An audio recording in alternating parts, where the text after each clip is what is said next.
Professor ITM Anil Jain साहब, astrology की आज तीसरी कक्षा है।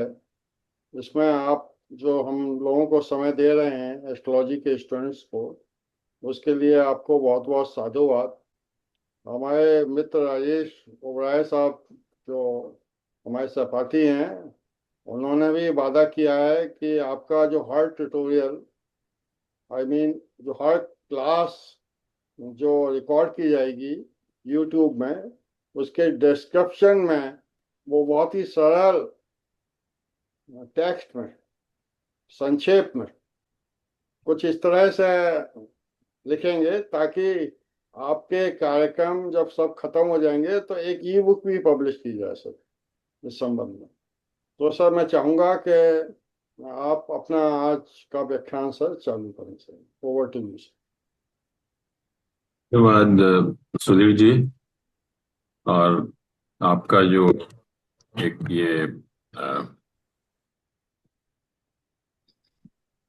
आपने जो बीड़ा उठाया है ज्योतिष के बारे में लोगों को जानकारी देने का, तो उसी के बारे में हम लोग बात कर रहे हैं। पिछले 2 बार हम लोगों ने बात की और जानने की कोशिश की कि ज्योतिष का स्वरूप क्या है, ज्योतिष है क्या। और ये भी जाना हमने कि ज्योतिष को कैसे पूरी दुनिया बहुत एक उपयोगी तरह से उसका इस्तेमाल कर रही है। पूरी दुनिया में इसका इस्तेमाल हो रहा है।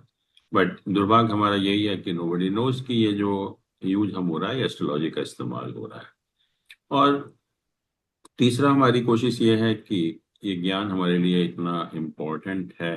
जैसे मैंने कहा था कि ये दिव्य ज्ञान है, डिवाइन नॉलेज है, और हमें हर व्यक्ति को इसको सीखना जरूरी क्यों है। हम अपने हिंदू धर्म की बात करते हैं, सनातन धर्म की बात करते हैं, और आपको ताज्जुब होगा कि जीवन में हम हर कदम पर इस ज्ञान का इस्तेमाल करते हैं, लेकिन फिर भी हम लोग जानने की कोशिश नहीं करते। तो हमारा उद्देश्य यही है कि इस ज्ञान का सामान्य ज्ञान हर व्यक्ति के लिए जरूरी क्यों है और बहुत जरूरी है। और उसी के बारे में हम लोग आज आगे बात भी करेंगे कि हमारा जो जीवन है वो सभी जानते हैं कि कर्म सिद्धांत के ऊपर आधारित है। अर्थात जो भी हम लोग कर्म करते हैं, अच्छा या बुरा, उसी का हमें फल भी मिलता है। और ये जो हमारा हॉरोस्कोप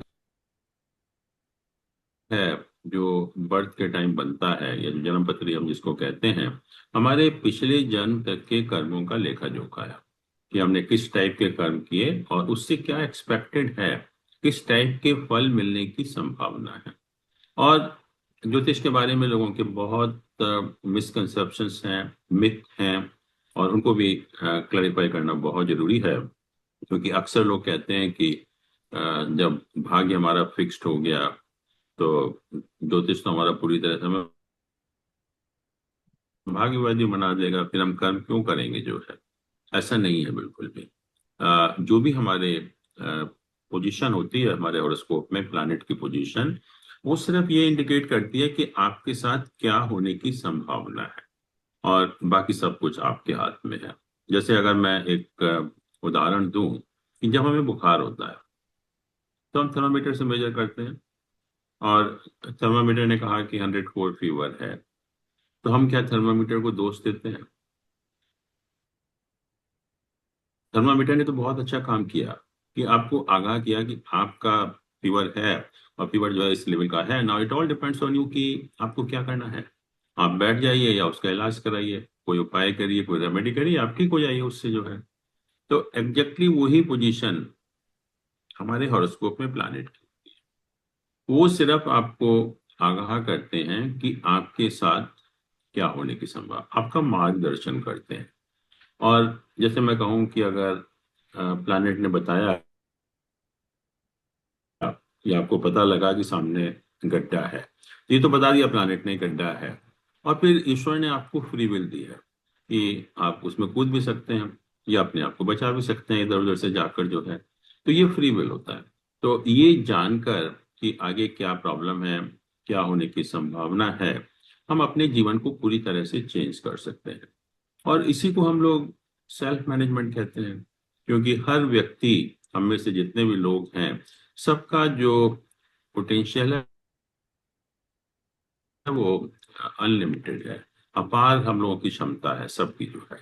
और जितनी भी हमारी क्षमता है, जितनी भी ईश्वर ने हमको क्षमता दी है, उसका हम 10% भी इस्तेमाल नहीं कर पाते थ्रू आउट लाइफ में जो है। और अगर हम थोड़ा सा अपनी क्षमता को बढ़ा पाए सेल्फ मैनेजमेंट के द्वारा, तो we can do wonders in this world actually. तो वो ही ज्योतिष करता है। और मैं एग्जैक्टली जैसे मैंने कहा कि थर्मामीटर है, थर्मामीटर हमें आगाह करता है हमें कितना फीवर है, but we never start blaming thermometer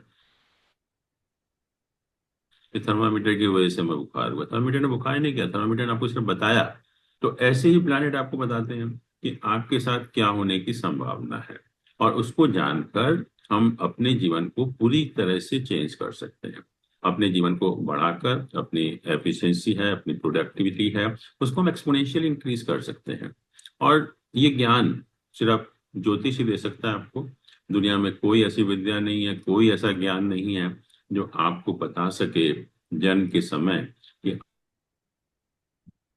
आपकी लाइफ में किस किस स्टेज पर क्या क्या होने की संभावना है। तो मैं तो हम यही कहूंगा कि जैसे हम लोग थर्मामीटर का इस्तेमाल करते हैं बुखार होने पर, एग्जैक्टली वो ही रोल जो है वो हमारे प्लानिट का है। और उदाहरण भी दिया था मैंने कि जैसे हम लोग वेदर फोरकास्ट देखते हैं, और हर व्यक्ति वेस्टर्न कंट्रीज में शाम को अगले दिन का वेदर फोरकास्ट देखता है। और उससे पता लगता है किस टाइम रेन होगी, किस टाइम थंडर स्टॉर्म आएगा, किस टाइम सन आएगा। तो उससे हम क्या करते हैं, उसके टाइम को चेंज नहीं करते। थंडर स्टॉर्म जिस टाइम आएगा आएगा, पानी जिस समय बरसेगा बरसेगा, लेकिन हम अपने दिन को पूरी तरह से प्लान कर लेते हैं। और प्लान करके जो भी हमारे काम हैं वो हम उनको पूरा कर पाते हैं। और वही हमारी लाइफ का पर्पस है, ये जानकर कि कब क्या होगा, उसके हिसाब से अपनी लाइफ को कैसे मैनेज करें। और वही काम ज्योतिष करता है। और मैं कहता हूँ कि इससे बड़ा काम या इससे बेहतर काम हमारी लाइफ में नहीं हो सकता। और भी अक्सर लोग पूछते हैं मुझसे कि ज्योतिष में तो इंट्यूशन का बहुत इंपॉर्टेंट रोल है, और जिस चीज में इंट्यूशन आ गया तो वो विद्या कैसे हो सकती है, ज्ञान कैसे हो सकता है। मैं आप सभी की जानकारी के लिए बताना चाहूंगा कि अगर आप किसी भी एजुकेशनिस्ट से बात करें, तो now worldwide it has been recognised that there are three modes of learning. किसी भी चीज को सीखने के तीन तरीके हैं। एक है ऑब्जर्वेशन, एक है परसेप्शन, और तीसरा है इंट्यूशन। और इंट्यूशन जो मैंने कहा कि हमारी जो कार्य क्षमता है उसका हम 10% भी इस्तेमाल नहीं करते। और इंट्यूशन के द्वारा हम लोग अपना जो सबकॉन्शियस अनकॉन्शियस माइंड है उसकी क्षमता को बढ़ाने की कोशिश करते हैं, जिससे हम जो है हमारे अंदर एक्स्ट्रा पावर आ जाती है, एक्स्ट्रा स्किल आ जाती है जो हम लोग और लोगों में नहीं होती जो है। तो इंट्यूशन का रोल हमारा एस्ट्रोलॉजी में ही नहीं है, it matters in all professions. कोई भी दुनिया का प्रोफेशन है, आजकल सभी मानते हैं कि जब तक आपके अंदर इंट्यूशन नहीं होगा या आप स्पिरिचुअलिटी को इन्वॉल्व नहीं करेंगे, you can not be a good manager और सक्सेसफुल मैनेजर एक्चुअली। ये तो वर्ल्ड वाइड रिकॉग्नाइज हो चुका है कि जहां तक इंट्यूशन का सवाल है, intuition plays a very important role in all professions, all professions. तो ये जो हमारी गलत फहमियां हैं, मिथ हैं, या हमारी जानकारी ना होने के कारण हमको ऐसा बताया गया है, ये सब गलत बातें हैं। ज्योतिष कभी भी आपको भाग्यवादी नहीं बनाता, बल्कि ज्योतिष आपको ये बताता है कि अपने आप को मैनेज करके you can be the master of your own fate. आप अपने भाग्य के खुद निर्माता बन सकते हैं। तो वो काम हमारा ये ज्ञान करता है। अब क्वेश्चन ये है कि हमें सीखना क्यों चाहिए, क्या फायदा होगा इसका जो है। और मैं बहुत छोटी छोटी चीजें बताऊंगा जो लाइफ के लिए इम्पोर्टेंट हैं, और जो हम ज्योतिष की मदद लेकर हम अपने लाइफ को बहुत बेटर कर सकते हैं। हम दिन भर या लाइफ के हर कदम पर हम कुछ लोगों से डील करते हैं, मैरिज हो, बिजनेस हो, फ्रेंडशिप हो, दिन का लेना देना हो, हर समय पर हमारा कुछ ना कुछ सोशल कांटेक्ट होता है। और अक्सर ये सुनने को मिलता है कि उसने मेरे साथ धोखा दे दिया, मुझे गाली दे दी, मेरे साथ ये कर दिया, मेरे साथ वो कर दिया। और हम एक दूसरे को ब्लेम करते रहते हैं हमेशा। और जो हॉरोस्कोप है, जो हमारी जन्म पत्री है, मैं बताता हूँ कि just by having a glance at the horoscope you can have a very fairly accurate idea about the personality of a person. तो अगर हमें शुरू से बताया जाए और हमें एक एजुकेशन दी जाए, तो हम किसी भी व्यक्ति का डील करने से पहले, जैसे बहुत सारी चीजें हम लोग चेक करते हैं, आधार कार्ड चेक करते हैं, आइडेंटिटी कार्ड चेक करते हैं, कहीं धोखा तो नहीं हो जाएगा, तो ऐसी हॉरोस्कोप भी चेक कर लें तो उसमें क्या बुराई है। और हॉरोस्कोप देखकर हम किसी भी व्यक्ति की पर्सनैलिटी के बारे में एक बहुत अच्छा एक हमें आइडिया लग जाता है, और हम उसी हिसाब से डील कर सकते हैं उस व्यक्ति से जो है। तो ये जो रोज की समस्याएं हैं कि इसने मेरे साथ ऐसा किया वैसा किया, वो उससे हम बहुत हद तक जो है वो बच सकते हैं और अपनी लाइफ को बहुत बेटर बना सकते हैं। अक्सर अ, बच्चे होते हैं, जब बच्चों को हम पढ़ाना शुरू करते हैं तो पेरेंट्स का यही सवाल होता है कि कौन सा स्ट्रीम ऑफ एजुकेशन इसको दिया जाए। हम डिसाइड नहीं कर पाते, और अक्सर जैसा यहाँ पर होता है कि हम अपने बच्चों को इंजीनियर, डॉक्टर, चार्टर्ड अकाउंटेंट बनाने के लिए तुले हुए हैं। भले ही उस बच्चे का एप्टीट्यूड हो या ना हो, हम फोर्सिबली, जबरदस्ती बच्चों को प्रेशर डालकर उस फील्ड में भेज देते हैं, जबकि उन बच्चों का कोई एप्टीट्यूड नहीं होता जो है। और उसका फल क्या होता है, डेली देखते हैं हम लोग, जितने भी कोचिंग इंस्टीट्यूट हैं कोटा वगैरह में, और हमें रोज खबर मिलती है कि हर हफ्ते एक बच्चा सुसाइड कर रहा है। अब देखिए कितनी बड़ी बात है कि जस्ट बाय फोर्सिंग देम कि एक particular stream of education parents के द्वारा बच्चे सुसाइड कर लेते हैं। और बहुत कॉमन है, इतने बच्चे जो इंडिया में सुसाइड करते हैं स्टूडेंट्स, और कहीं नहीं करते। तो अगर हम बच्चों को उनके एप्टीट्यूड के हिसाब से एजुकेशन दें, और वो एप्टीट्यूड हमें कैसे पता लगेगा, तो हम हॉरोस्कोप को देखकर बहुत आसानी से बता सकते हैं कि बच्चों का जो पसंद है या उनका एप्टीट्यूड है वो किस फील्ड में है। और नेचुरली उसी फील्ड से कनेक्टेड अगर हम बच्चों को एजुकेशन देंगे, तो एक तो इस टाइप की प्रॉब्लम नहीं आएगी, सुसाइड कर रहे हैं या जबरदस्ती कर रहे हैं। और दूसरा, आप सोचिए कि अगर हम अपनी पसंद का जो भी काम करते हैं वो अगर हमें करने को मिले तो हमें कितना इंटरेस्ट आता है। तो नेचुरली हमारी जो एफिशिएंसी है, प्रोडक्टिविटी है, ये हम उस चीज में एक्सेल कर सकते हैं जो है।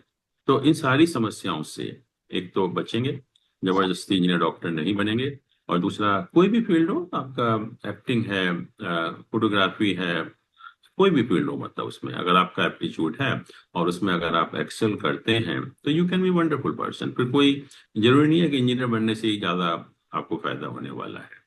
और हॉरोस्कोप जो है बहुत आसानी से पोजीशन देख कर प्लानिट की हम एक आइडिया लगा लेते हैं कि बच्चे का जो एप्टीट्यूड क्या है, उसको किस फील्ड में एजुकेशन देनी चाहिए। और हम लोग देखा मैंने अक्सर आजकल लोग बहुत सारे साइकोलॉजिस्ट हैं, बहुत सारे टेस्ट होते हैं, लोग उनको करते हैं और बहुत पैसा खर्च करते हैं उसके ऊपर जो है। और तब जाकर वो कुछ एडवाइस करते हैं कि इस बच्चे का इंटरेस्ट क्या है, लेकिन वो उतना सही नहीं होता।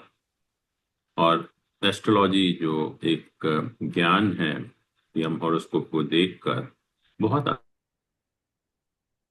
आसानी से अ, ये बता सकते हैं कि बच्चे का एप्टीट्यूड क्या है। और कोई मुझे नहीं लगता कि आप कितने भी टेस्ट कराइए, साइकोलॉजी के टेस्ट या कोई भी टेस्ट, और उससे आप बता पाएंगे कि एग्जैक्टली जो बच्चे का एप्टीट्यूड क्या है। लेकिन हॉरोस्कोप जो है बहुत अच्छा आपको आइडिया देता है कि अगर हम उस पर्टिकुलर फील्ड में या बच्चे को वो स्ट्रीम ऑफ एजुकेशन देंगे तो बच्चा बहुत सक्सेसफुल होगा उस केस में जो है। तो उस चीज से हम लोग बहुत बड़ी जो हमारी समस्या है वो हम बहुत आसानी से सॉल्व कर पाते हैं। ऐसे ही जब हम पढ़ लिख कर, और फिर क्वेश्चन ये आता है कि whether I should pursue service as a profession और बिजनेस एज ए प्रोफेशन। और बहुत बार पेरेंट्स भी सवाल करते हैं, लोग खुद भी सवाल करते हैं कि मुझे क्या सूट करेगा, मुझे सर्विस में जाना चाहिए या मुझे बिजनेस में जाना चाहिए। और अक्सर मैं देखता हूँ कि बहुत लोग हैं जिनको मैं जानता हूँ कि they had no aptitude for the business. उनका हॉरोस्कोप बिल्कुल इंडिकेट नहीं करता था कि इनको बिजनेस में सक्सेस मिलेगी, but they landed into business किसी ना किसी कारण से जो है, and they were the total failure in the life. पूरा उनने जीवन बर्बाद कर लिया। तो अगर हम थोड़ा सा भी किसी भी लर्नेड एस्ट्रोलॉजर को कंसल्ट करते उस टाइम जो है, और बड़ी आसानी से हमें पता लग जाता है कि हमारा जो इंटरेस्ट है या हमारा जो एप्टीट्यूड है वो सर्विस है या बिजनेस है। क्योंकि बिजनेस की रिक्वायरमेंट बहुत अलग है सर्विस की रिक्वायरमेंट से जो है। तो बिजनेस में जो हमारे चीज़ों की जरूरत है वो सर्विस में नहीं होती एक्चुअली। तो हर व्यक्ति के वश की बात नहीं है कि वो बिजनेस में सक्सेस हो। सर्विस में तो हो सकता है, लेकिन जरूरी नहीं है कि वो बिजनेस में भी जो है वो सक्सेसफुल होगा। इसके बाद अगर हम आए तो हम सभी, मेरे ख्याल में हर व्यक्ति कहीं ना कहीं स्पेकुलेशन से, स्टॉक मार्केट से कहीं ना कहीं रिलेशन है उसका जो है। और अक्सर पहले मैं इकोनॉमिक टाइम्स में एक कॉलम भी लिखता था, that is behaviour of stock market based on astrology. तो मुझे रोज हजारों फोन आते थे रात भर जो है, और यही आते थे कि मुझे इतने 1,000 करोड़ का लॉस हो गया, इतने 100 करोड़ का लॉस हो गया। कोई वाइफ कंप्लेंट करती थी कि मेरे हस्बैंड को लॉस हो गया, वो सुसाइड कर रहा है, हम क्या करें क्या ना करें। और सैकड़ों लोग इसी तरह से जो है, और करते भी हैं, मतलब क्योंकि जो लॉसेस होते हैं वो इतने ज्यादा होते हैं कि there is no option left for a person. Ultimately वो इसी टाइप के कदम उठाने पड़ते हैं जो है। और अगर हम देखें इसको और उसको, तो दो चीजें इंपॉर्टेंट हैं। पहला तो यह है कि जहां तक इन्वेस्टमेंट का सवाल है, वेरियस ऑप्शंस। जरूरी नहीं है कि एक स्पेकुलेशन या स्टॉक मार्केट ही एक इन्वेस्टमेंट का ऑप्शन है। तो हॉरोस्कोप को देखकर हम बहुत आसानी से ये बता सकते हैं कि whether one should venture to the stock market or not, whether one should go near to the stock market or not, पहली चीज। और अगर ऐसा कोई कॉम्बिनेशन है कि इस व्यक्ति को स्टॉक मार्केट के बिल्कुल पास नहीं जाना चाहिए, तो फिर क्यों जाओ तुम स्टॉक मार्केट, नुकसान होना ही होना है उसमें, जो है फायदा हो ही नहीं सकता। और सेकेंडली, अगर हॉरोस्कोप इंडिकेट भी करता है कि इस व्यक्ति को स्टॉक मार्केट में सक्सेस मिलेगी, तो क्वेश्चन यही आता है कि हम राइट टाइम पर राइट स्टॉक्स में इन्वेस्टमेंट करें जब भी हमें फायदा हो।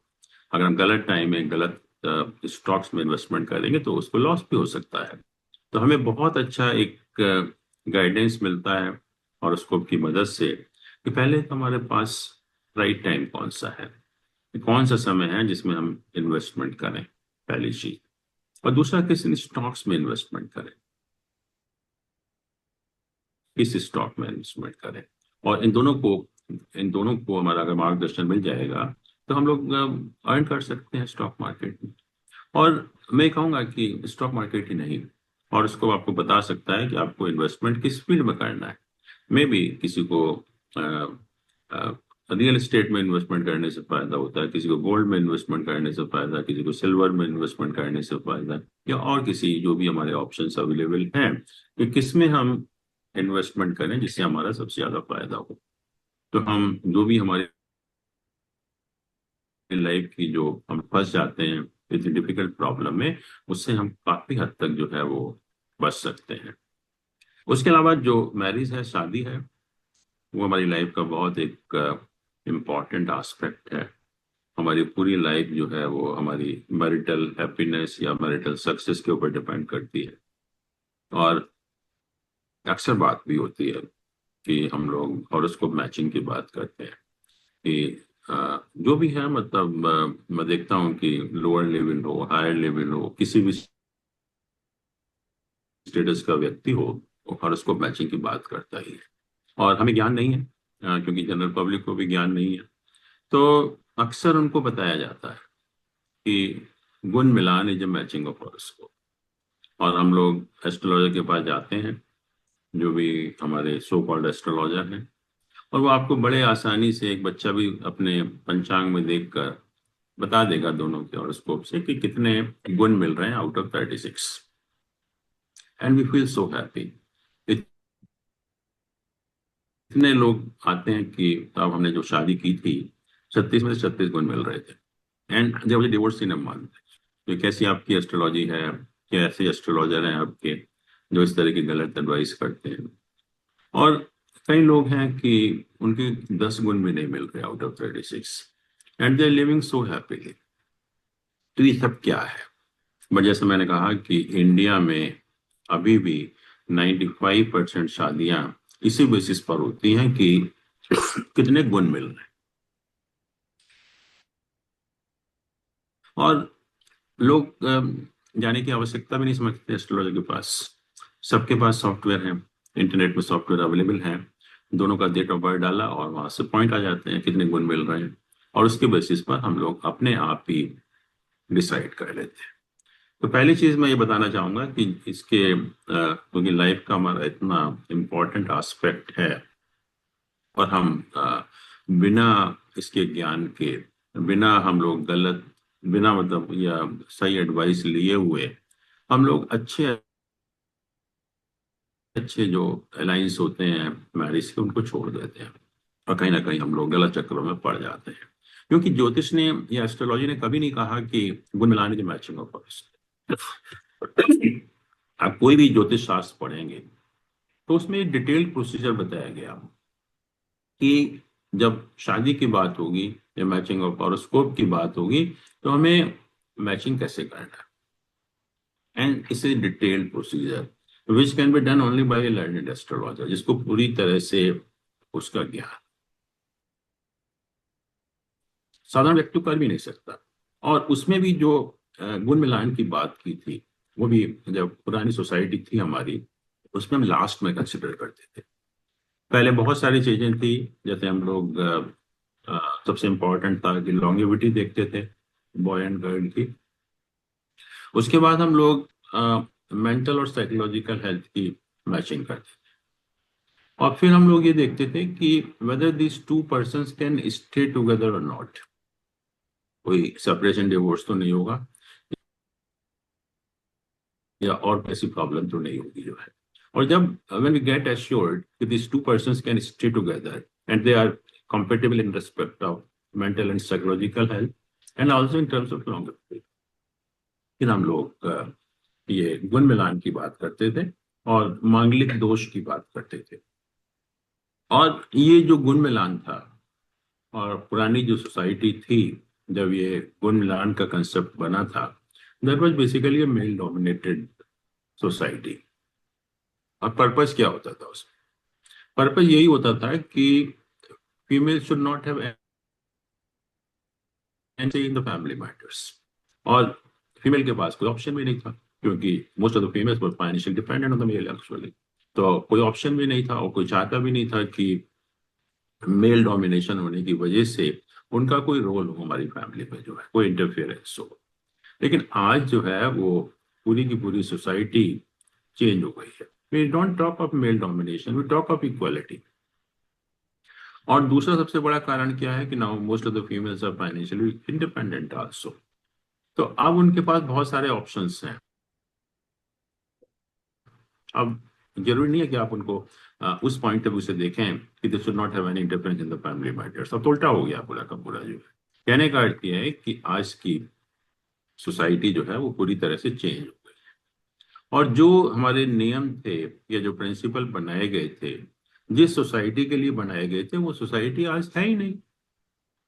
तो हमारे जो भी ये जो गुण मिलान का कंसेप्ट है, that is totally obsolete, totally outdated, totally irrelevant.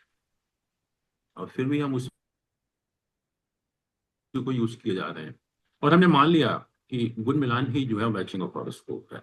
But जैसा मैंने कहा कि जो मैचिंग ऑफ हॉरोस्कोप है उसका हमारे शास्त्रों में बहुत एक डिटेल्ड प्रोसीजर बताया गया, और वो प्रोसीजर वो ही कर सकता है जिसको इस विषय का पूरी तरह से ज्ञान है।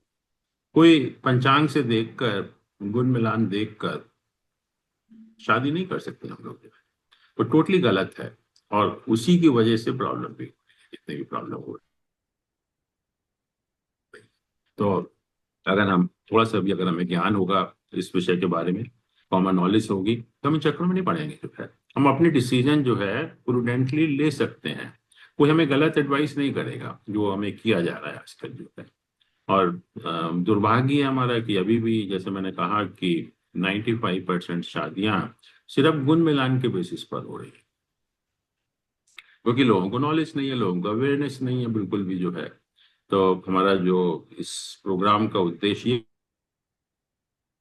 यही है कि कम से कम हम एस्ट्रोलॉजर तो नहीं बना सकते सबको जो है, बट एक सामान्य ज्ञान या इस नॉलेज के बारे में अवेयर तो हम लोग कर ही सकते हैं।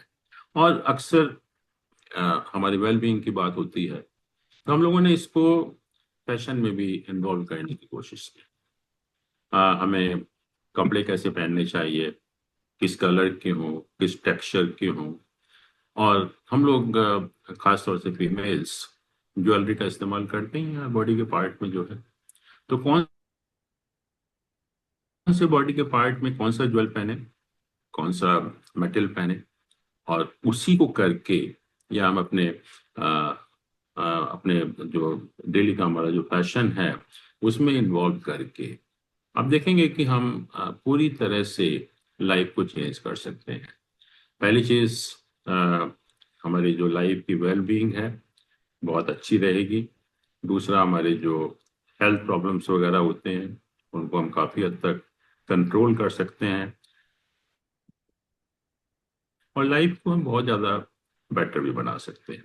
और इसके अलावा शायद बहुत ही कम लोग जानते हैं कि जो मेडिकल एस्ट्रोलॉजी नाम की भी चीज है कोई, और मेडिकल एस्ट्रोलॉजी बहुत एडवांस्ड है, बहुत एडवांस्ड है।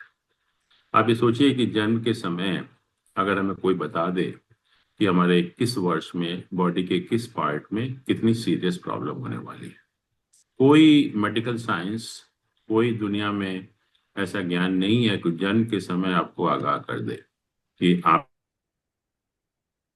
आपके साथ बॉडी के किस पार्ट में, बॉडी के किस लाइफ के किस पार्ट में और कितनी सीरियस प्रॉब्लम होने वाली है। सिर्फ एक ज्योतिषी है ऐसा ज्ञान जो आपको ही बता सकता है। और जब हमें पता लग जाता है कि हमारे साथ इस टाइप की मेडिकल प्रॉब्लम होने की पॉसिबिलिटी है, तो अगर हम शुरू से ही बच्चे से शुरू करके हम अपने जीवन में कुछ बदलाव करके अपना खाना पीना रहना सहना योगा मेडिटेशन वगैरह को इन्वॉल्व करके अगर हम शुरू से ही अपना लाइफ को उस प्रॉब्लम के अकॉर्डिंग या उस प्रॉब्लम को सॉल्व करने के अकॉर्डिंग अगर अपना जीवन करेंगे, तो हम देखेंगे कि वो प्रॉब्लम क्यों रहेगी, हम काफी हद तक उस पर काबू पा सकते हैं जो है। और होता यह है कि हम लोग शुरू से तो दिखाते नहीं किसी को हॉरोस्कोप के लिए। जब प्रॉब्लम हो जाती है सीरियस, तब हम एस्ट्रोलॉजर के पास जाते हैं। और जब प्रॉब्लम सीरियस हो जाती है तो ना तो कोई एस्ट्रोलॉजर आपको हेल्प कर सकता है, ना ही मेडिकल साइंस हेल्प कर सकती है।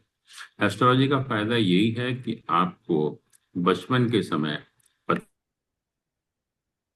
लग जाता है कि ये होने की संभावना है। तो मैं अक्सर ये कहता हूँ लोगों से कि अगर आप शुरू से ही और इसको एनालाइज कराएं किसी भी एक लर्नेड एस्ट्रोलॉजर से और थोड़ा सा एडवाइस लेते रहें रेगुलर बेसिस पर, तो हम अपने जीवन को बहुत एक बेहतर बना सकते हैं और अपनी लाइफ की जितनी भी हमारी प्रॉब्लम्स हैं समस्याएं हैं उन पर काफी हद तक काबू पा सकते हैं। और जैसे मैंने कहा कि astrology tells you how you can be a master of your own fate, हम अपने भाग्य के निर्माता कैसे बन सकते हैं। तो यही है, तो इसी से हम लोग कंटिन्यू करेंगे धीरे धीरे जो है।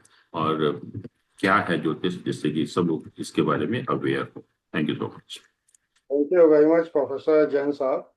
हमारे कुछ दर्शकों के जो क्वेश्चन हैं वो सर उनका जवाब आप देना चाहें। अब जी कॉर्पोरेट बिल्कुल। ओलंपिक्स में लोग आ जाते हैं, क्रिकेट की टीम में चुनाव चयन करना है, एमएलए एमपी का चयन करना है, तो कौन जीत सकता है, ये फैसला भी एस्ट्रोलॉजर बता सकते हैं, एडवाइस कर सकते हैं इसके बारे में। नहीं, your voice is not clear, थोड़ा सा दोबारा से रिपीट करें। अब राजेश जी आप अपना म्यूट कर लो, कुमुद जी आप भी कर लीजिए। सर जी प्रश्न अब बोलिए।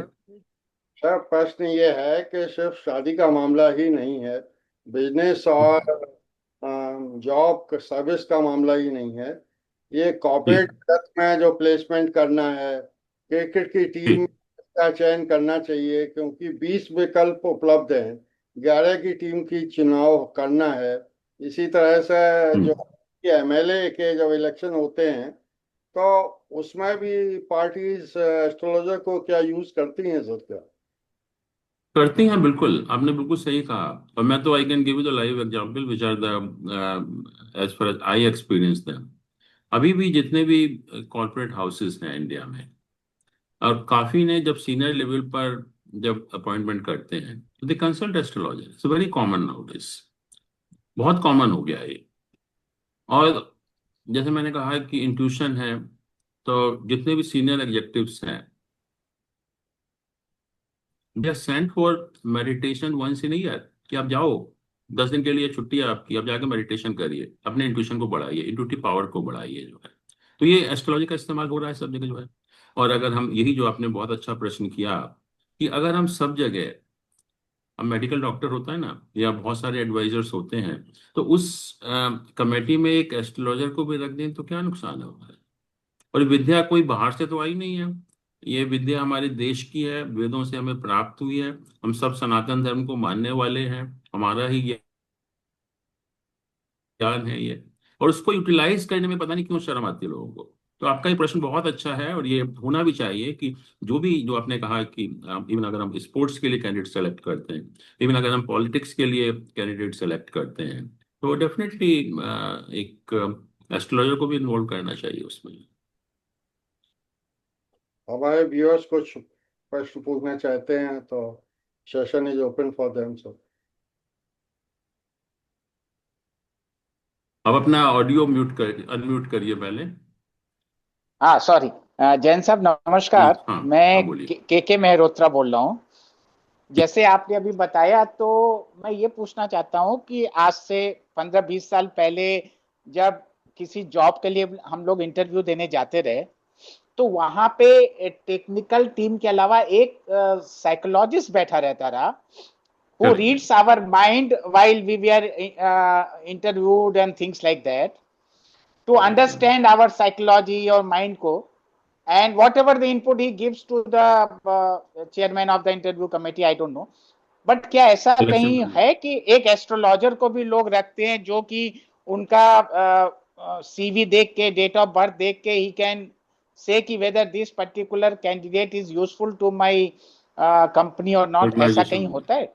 बिल्कुल ठीक है। मैंने कहा कि ओपनली नहीं है अभी, क्योंकि हम्म। अभी भी हम लोग शर्म महसूस करते हैं। कि ओके। अगर मैं किसी को जाते हैं कि मेरे पास बहुत लोग आते हैं, बहुत सीनियर लेवल के लोग आते हैं, जैन सब रात में आएंगे। मैंने कहा तुम्हें शर्म आती है दिन में आने में क्या? तो अच्छा। अभी भी एक हवा बना हुआ है, एक हमें डर बना हुआ है कि अगर हम एस्ट्रोलॉजर कंसल्ट करेंगे तो लोग शायद पता नहीं क्या कहेंगे हमें। तो इट शुड बी ओपन, और ये जब भी ओपन हो पाएगा जब एक नॉलेज को हम सबको अवेयरनेस देंगे इसके बारे में जो है। हम डॉक्टर के पास जाते हैं, कभी शर्म महसूस करते हैं, तो एस्ट्रोलॉजर को भी कंसल्ट कर लेंगे तो हमारा लाइफ ही बेटर होगी, खराब नहीं होगी। ओके। तो आपने कहा बिल्कुल ठीक है कि हम साइकोलॉजिस्ट को तो हमने अपॉइंट कर लिया, इंटरव्यू कमेटी में होते भी हैं सब जगह जो है, they write. Advise the selection committee. तो उसमें एक एस्ट्रोलॉजर को अपॉइंट कर लेंगे तो क्या हो जाएगा? ओके। कोई नुकसान है उसमें? थैंक थैंक करना यू, चाहिए। Thank you. बिल्कुल। हाँ, गौरव जी। सर, जैसे कि आज आप अभी बताएं कि जैसे हम लोग देखते हैं कि कौन से स्टॉक्स अच्छा परफॉर्म करेंगे या हम लोगों को कब इन्वेस्ट करना चाहिए। तो सर, जनरल जैसे हम लोग कोई पंचांग देखते हैं या हम लोग पंचांग खरीदते हैं, उसमें बहुत सारी चीजें लिखी होती हैं। जैसे कि इस साल क्या संवत्सर है, कौन से फसलों में तेजी आएगी, किसके मतलब फसल अच्छी होगी, उसके दाम बढ़ेंगे घटेंगे, कौन से मिनरल्स अच्छा ये करेंगे, किन करेक्ट। चीजों में ये रहेगा। तो वो हम बिल्कुल। एक जनरल उसका रिव्यू देखते हैं, उस हिसाब से भी तो बिल्कुल। हम प्लान कर सकते हैं कि हमको इस चीज में इन्वेस्ट करना चाहिए देखिए, दो दो या दो किसी। चीजें हैं। दो चीजें हैं। एक तो जैसे आपने कहा पंचांग में लिखा होता है, वो जनरल प्रिडिक्शन है कि मान लीजिए स्टॉक मार्केट के बारे में कहा कि स्टॉक मार्केट कैसा बिहेव करेगा। और स्टॉक मार्केट तो नीचे भी जाता है, ऊपर भी जाता है। पर हर आदमी जी। को जरूरी तो नहीं कि फायदा ही हो। नीचे जाता है तभी भी फायदा होता है कुछ लोगों को, ऊपर जाता है तभी भी नुकसान होता है। तो वो इंडिविजुअल हॉरोस्कोप के ऊपर डिपेंड करेगा। तो इंडिविजुअल हॉरोस्कोप को जब तक हम नहीं देखेंगे, जब तक हम उसके बेसिस पर डिसीजन नहीं ले सकते कि मार्केट ऊपर जा रहा है तो हम इन्वेस्टमेंट करना शुरू कर दें। तो we have to see our horoscope first, कि हमें फायदा होगा है नहीं होगा, वो हमें देखना है। और ये और बहुत सर अच्छा है, जैसे ये जो आजकल हम लोग मेटल वगैरह की बात करते हैं, मिनरल की बात करते हैं, इसमें कैसे वेरिएशन होगा। तो उसके बेसिस पर हम बहुत सारी बिजनेस एक्टिविटीज को डिसाइड कर सकते हैं। It can be very helpful in the business also, very helpful. आपका प्रश्न बिल्कुल ठीक है। तो अगर हम इसको यूटिलाइज करेंगे तो बहुत तरह से, बहुत अलग अलग तरीके से हम इसको यूज करके अपनी लाइफ को बेटर बना सकते हैं।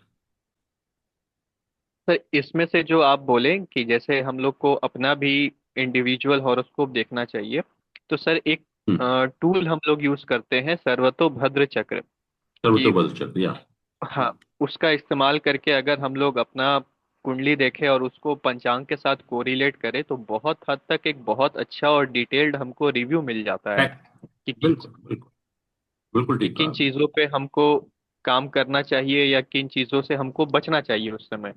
यही है, तो ये तो एक गाइडेंस दे रहा है आपको, एक गाइड कर रहा है। जी तो गाइड आपको मिल रहा है, इतना अच्छा है। और बाकी तो आपकी फ्री विल है, जैसे मैंने कहा, आपको पता लग गया कि ये गड्ढा सामने है, आप कूद भी सकते हो जी इसमें, बच के भी निकल सकते हो, वो आपकी फ्री विल है। जी सर। और कोई प्रश्न सर? जी जी। थैंक यू सर, बहुत बढ़िया किया। Let us close now.